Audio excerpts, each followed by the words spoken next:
오후 6시경 112 상황실로 전화가 걸려왔습니다. 며칠 동안 지인이 연락도 안 되고 행방을 알 수 없다라는 내용이었습니다. 사라진 건 51살의 여성 주은순 씨였습니다.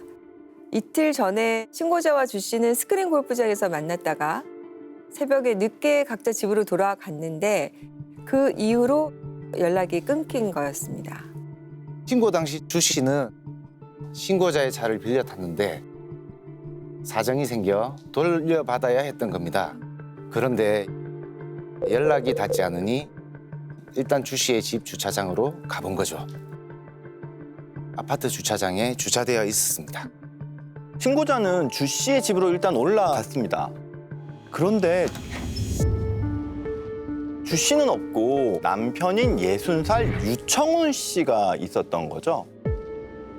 주 씨의 행방을 물어봤더니 아내가 이틀 전 나간 뒤에 들어오지 않는다라고 이야기를 했다고 합니다.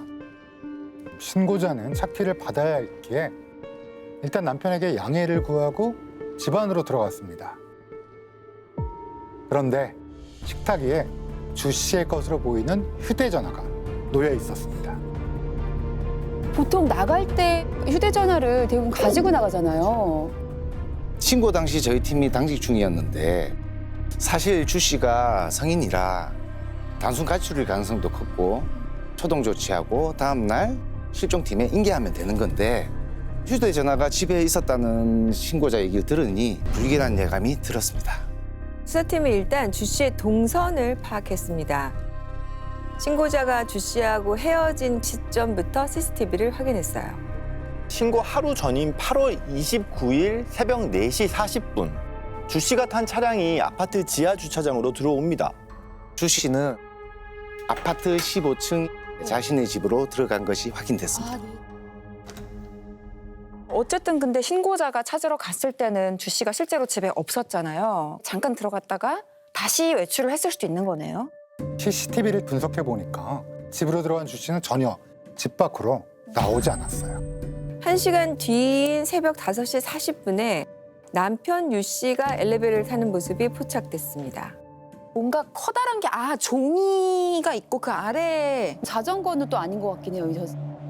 남편이 집에서 끌고 나온 건 바퀴가 달려있는 여행용 가방이었습니다. 여행 가방 위를 흰 종이 같은 걸로 덮어놨더라고요. 그리고 그때 비가 내리고 있었기 때문에 그 흰 종이 위에 우산을 올려둔 상태였습니다. 남편 유 씨는 지하 주차장에 있는 자신의 차량까지 여행 가방을 끌고 갔는데요. 두 손으로 힘겹게 밀고 갔습니다. 트렁크에 실을 때도 굉장히 힘들어 보였는데요. 남편 유 씨의 행적을 계속 추적하게 됐습니다.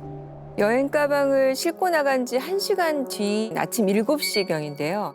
남편 유 씨의 차량은 다시 지하 주차장으로 들어왔습니다. 그런데 옷이 바뀌어 있었습니다. 게다가 아파트 15층까지 엘리베이터가 아닌 계단으로 이동을 했습니다. 집으로 들어간 그는 다음 날 새벽 비슷한 시간에 또 외출을 합니다. 이번엔 4시간가량이 지난 뒤에 집으로 돌아왔습니다.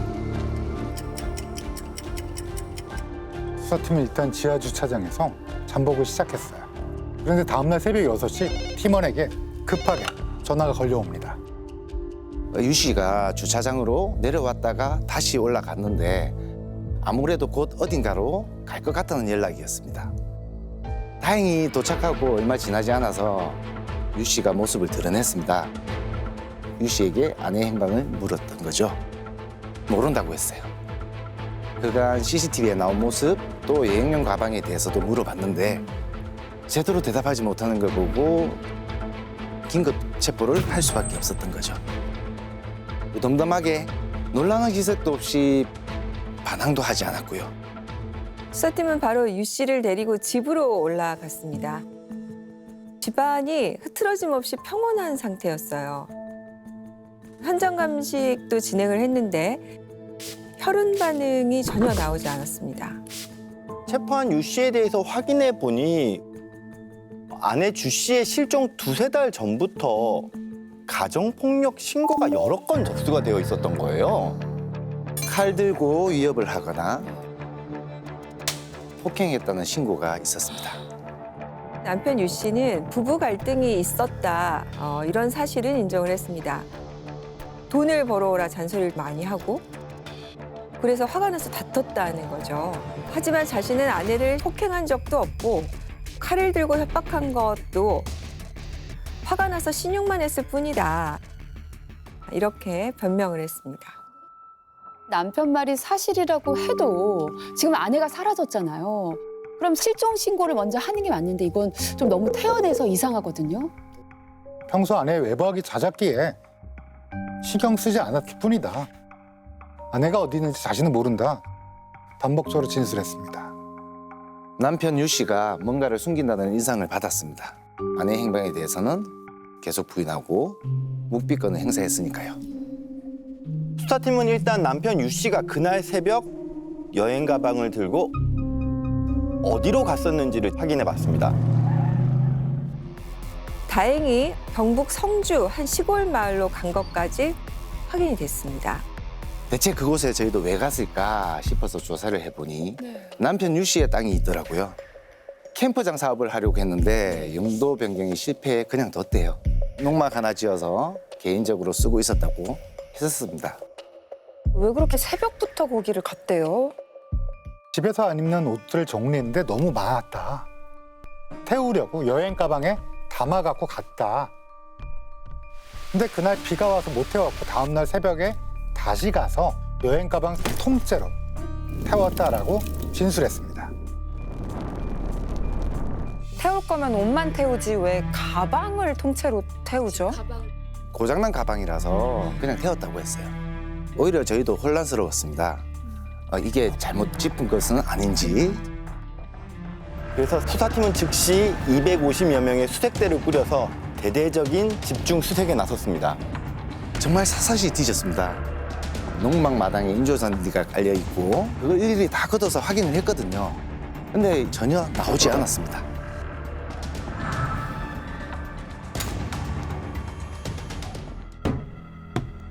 거짓말하지 마라. 추궁을 했더니 그때부터는 입을 닫아버렸습니다.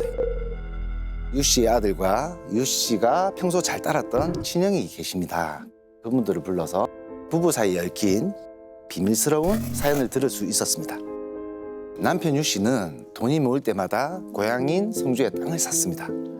한 번은 자기 이름으로 사면 다른 한 번은 아내 주 씨의 이름으로 땅을 사줄 정도였거든요. 부부 사이도 좋았던 건데 어떻게 된 거죠? 유 씨에게 한 가지 풀지 못한 한이 있었습니다. 어린 시절 워낙 가난하다 보니 공부를 제대로 못한 거예요. 그래서 자녀 셋을 모두 조기 유학을 보내게 됩니다. 아이들 뒷바라지를 이유로 아내 주 씨도 같이 갔습니다. 처음에는 이제 중국으로 갔다가 몇 년 뒤에 미국으로까지 건너갔다고 합니다. 기러기 아빠가 된 거네요. 혼자서 외롭고 힘들었지만 행복한 가족의 미래를 꿈꾸면서 버틴 거죠. 어느 날 미국에 있는 자녀들이 아버지에게 충격적인 사실을 털어놓게 됩니다. 무슨 일이 있었죠? 엄마가 어떤 외국인 남자와 외도하고 있다는 거였습니다. 우리 아버지는 지금 한국에서 혼자 고생을 하시는데 엄마가 외국 남자와 있는 모습을 본 것 같고 아이들한테는 굉장히 큰 충격이었을 것 같아요. 미국인뿐만 아니라 우리나라 사람도 있었다고 했습니다. 한 명이 아니었던 거예요? 결국 남편 유 씨는 결혼 13년 만에 아내와 이혼을 하게 됩니다. 아내 주 씨는 남편과 이혼한 뒤에 영주권을 따서 미국에서 거주하게 됩니다. 그치만 사건 당시에는 부부가 함께 살고 있는 것처럼 보였잖아요. 어떻게 된 일이죠? 헤어진 아내가 미국에서 돌아와 유 씨를 찾아왔습니다. 유 씨는 당시 아내를 보고 깜짝 놀랐다고 해요.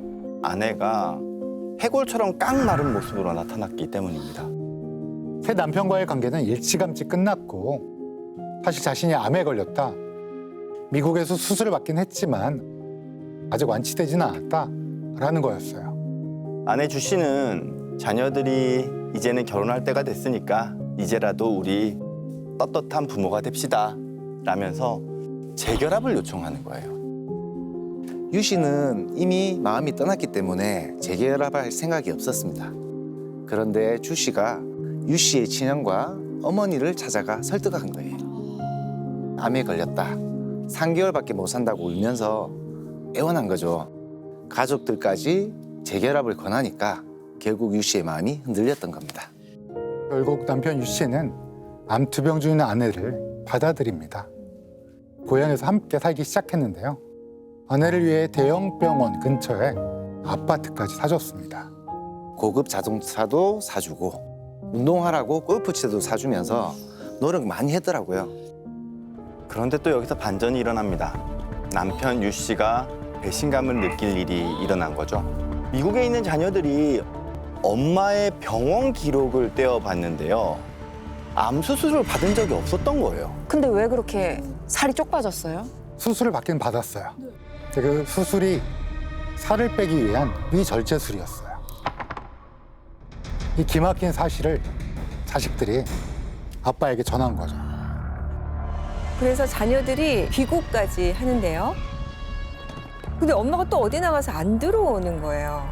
자녀들이 엄마가 있는 곳을 수소문해서 아빠를 모시고 갔는데 다른 남성과 차에서 데이트하는 모습을 직접 목격하게 됩니다. 처음 실종 신고를 했던 아내의 지인이 있잖아요. 그 사람도 내연남으로 의심을 했었습니다. 내연남이 여러 명이 또 있었을 수 있다는 거네요. 해도 너무하는 거 아니에요? 왜 그렇게 거짓말까지 하면서 다시 전 남편한테 찾아온 거죠? 자녀들의 말에 따라가면 미국에서 엄마가 너네 아빠 돈 많은데 절대 다른 사람한테 넘어가면 안 된다라는 말을 자주 했다고 하더라고요. 결국에는 돈 때문인 거네요. 유 씨는 아내의 민낯을 알게 되었기는 했는데요. 다시 이혼하지는 않았습니다. 다만 서로 말도 섞지 않고 법적 관계만 유지하는 정도로 살게 된 거죠. 어쨌든 빨리 아내의 행방을 찾아야죠. 수사팀은 최대한 자백을 끌어내기 위해서 노력을 했습니다. 남편 유 씨를 직접 농막으로 데려가기도 했고요. 수백 명의 기동대원이 증거를 찾는 모습을 일부러 보여주기도 한 거죠. 그렇게 많은 경찰이 동원되리라고는 아마 생각 못했을 거예요. 현장에 가보니까 많이 놀라는 눈치였습니다. 수사팀은 또 유 씨 감정에 호소를 하기도 했습니다. 당신이 아내를 원망하는 심정은 충분히 알겠다. 하지만 한때는 사랑했던 사람 아니냐. 죄 지은 게 있다면 자백하고 죽은 사람은 빨리 잘 찾아서 하늘나라로 보내주자.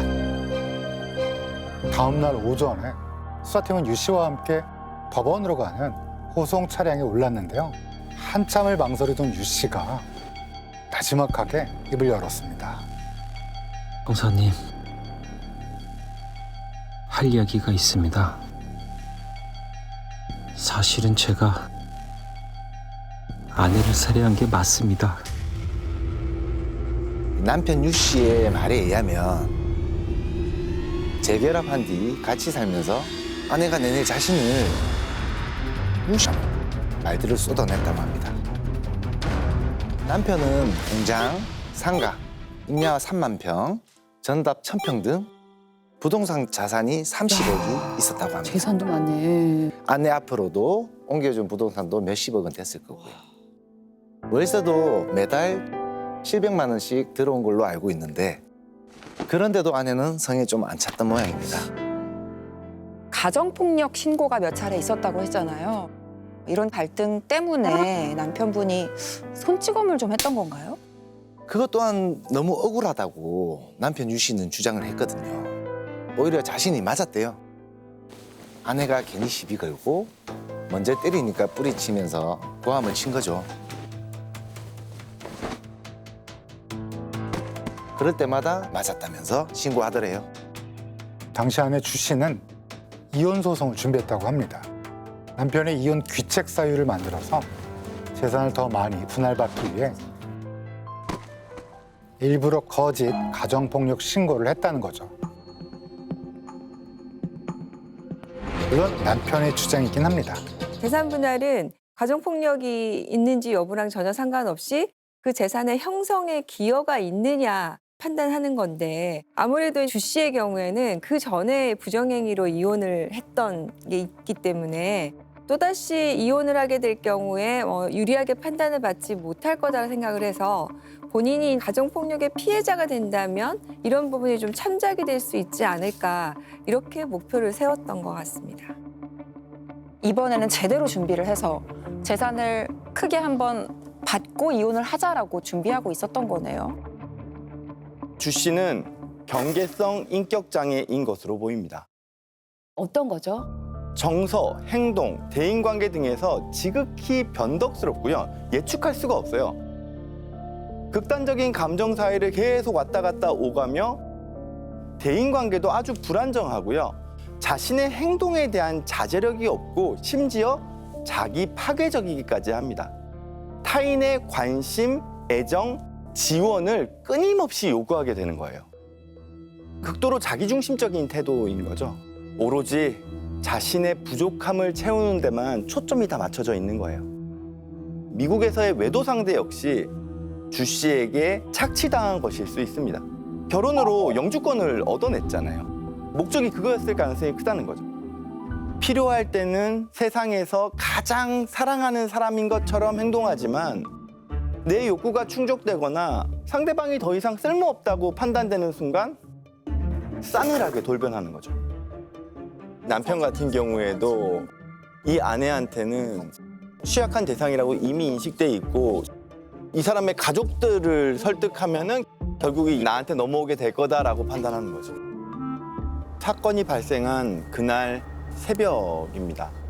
유 씨는 거실에 누워서 TV를 보고 잠들어 있었다고 해요. 그때 아내가 집으로 들어온 거죠.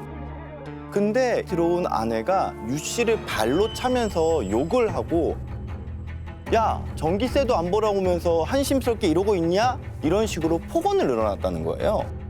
아내의 태도에 순간적으로 이성을 잃은 남편 유 씨는 자리에서 일어나 방으로 들어가는 아내에게 달려들었습니다. 그리고 뒤에서 목을 졸라서 살해했다고 진술했습니다.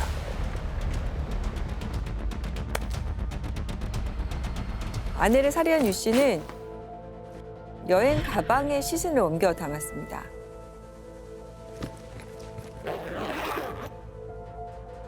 그리고 불룩 솟아있는 가방을 가리기 위해서 하얀색 커다란 달력 종이를 덮었고요. 자전거 헬멧과 마스크를 착용을 해서 자신의 얼굴을 은폐한 뒤에 농막으로 향했습니다.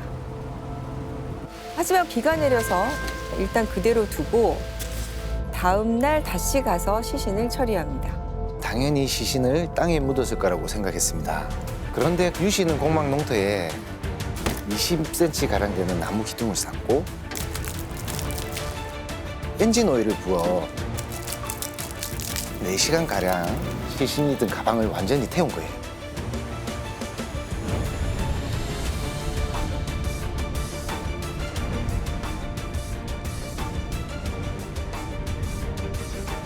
꼭 시신을 태웠어야 하느냐 물어봤습니다. 그 여자에 대한 흔적을 다 지우고 싶었어요. 그냥 다 태워버리는 게 맞다고 생각했대요. 마치 화형식을 한 게 아닌가 하는 생각도 들더라고요. 남편 유 씨는 자신의 인생을 송두리째 망치고 배신을 하고 상처를 준 아내를 더 이상 인간으로 보고 싶지 않은 상태였을 수 있을 것 같아요. 그저 사라져야 할 대상으로만 바라봤던 거죠. 그 시신 된 흔적이 혹시 발견이 됐나요? 유 씨는 시신을 불태운 후에 남은 재 등을 들통에 담아서 농막에서 15m 거리에 있는 개천으로 옮겼다고 진술했습니다. 자백을 토대로 개천 주변을 집중적으로 수색했죠. 다행히 개천의 바위 틈에서 뼈 조각들이 나오기 시작했습니다. 한 100여 점의 뼈 조각을 회수했는데 훼손이 워낙 심해서 그게 사람의 뼈인지 확인할 수는 없는 상황이었습니다. 이렇게 까맣게 탄 뼈 조각에서도 DNA 추출이 가능한가요? DNA가 사실 열에 매우 취약합니다. 섭씨 400도에서 500도 정도를 넘어가면 DNA 분해가 급격히 진행되면서 700도 이상의 고온에 노출되게 되면 DNA가 검출될 확률이 극도로 낮아지게 됩니다. 실제로 유 씨가 4시간 이상 시신을 태웠다고 진술을 했고요. 여기서 중요한 건 온도입니다. 엔진 오일을 단독으로 태우면 불꽃 온도는 섭씨 400도씨 전후가 일반적입니다. 그런데 시신이 든 여행 가방을 태운 거고 또 장기간 탔기 때문에 최대 온도가 800도에서 1000도 정도까지가 치솟았다면 DNA가 추출되지 않을 가능성도 있습니다. 결과는 어떻게 됐나요? 수거된 뼈 조각에서 DNA가 검출됐습니다. 오, 어떡해? 야, 어떻게 그렇게 쓰겠지? 표면은 네. 이렇게 까맣게 탄화됐지만 내부는 일부가 불완전 연소하면서 뼈 조직이 극히 일부 남은 조각이 있었을 것으로 추정이 됩니다. 어쩌면 상대적으로 저온인 상태로 오래 타는 엔진 오일을 사용했기 때문에 그런 것일 수도 있고요. 솔직히 여기서 DNA가 추출된 건 정말 희박한 일이긴 합니다. 이런 거 진짜 하늘이 도운 거 아닌가요? 이렇게 확보된 DNA를 실종된 아내 주 씨의 DNA와 비교한 결과 일치했습니다. 어떡해. 결국 어떤 처벌을 받게 됐나요, 유 씨는? 1심에서 15년 그리고 2심에서 징역 20년을 최종 선고받게 됩니다. 피해자에게서 비롯된 깊은 갈등이 있었던 건 맞지만 살해와 증거 인멸 과정이 너무 잔혹했다는 이유였습니다.